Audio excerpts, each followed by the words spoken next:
everyone. Oh, guys. Hi, girls. We should be girls from what's up, guys. Right now, we're at the Natasha office shooting for our June-July issue of the Natasha catalog. Let's check it out.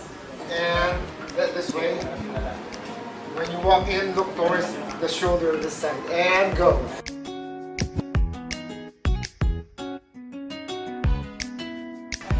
Wala pa, hindi pa tapos ang shoot. Nakawas sa shoot. Ang tatanong mo. Joke lang. And go for it. Hindi ba ako dun sa energy ng dalawa? Kasi dami pa nilang trabaho before this and then may trabaho pa sila after this. So they're, I think, one of the busiest showbiz couple I've ever worked with so far.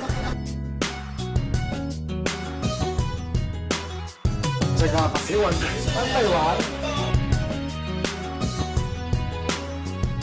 For this issue kasi it's rainy day since it's for July and August. Story natin more on colorful background, colorful style sa damit, colorful props. It's like,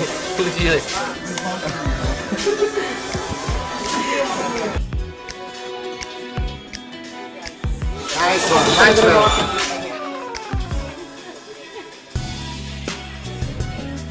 So, kahit pagod sila, hindi pa rin halata. So, if I were you, which you're not, gayahin yung ginagawa ng itong mga to. They work hard for their, for what they love, and then they work hard with passion. So, with that, join me again sa susunod na shoot natin dito sa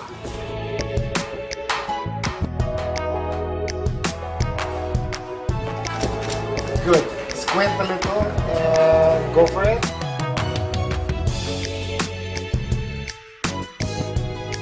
I always do that sa kanina.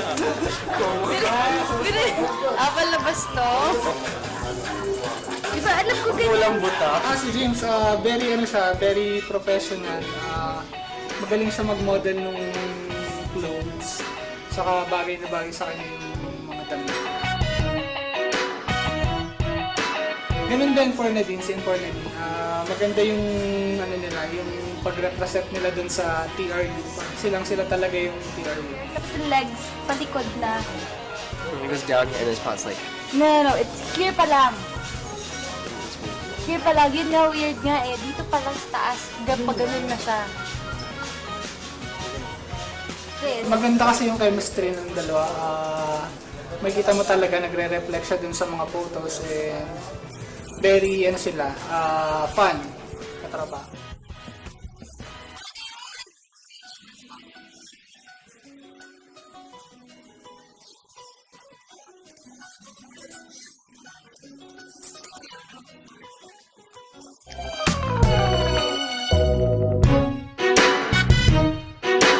Some of the clothes are really nice here today. I even took some home with me. But overall, it was fun, as always.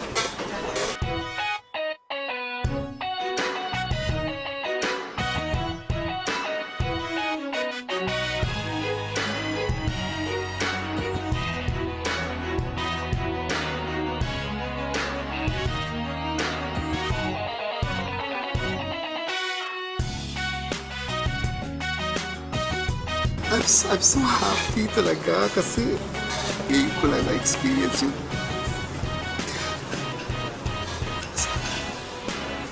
Cut niyo po to kasi talagang perfect po sila, perfect. Wala. Cut.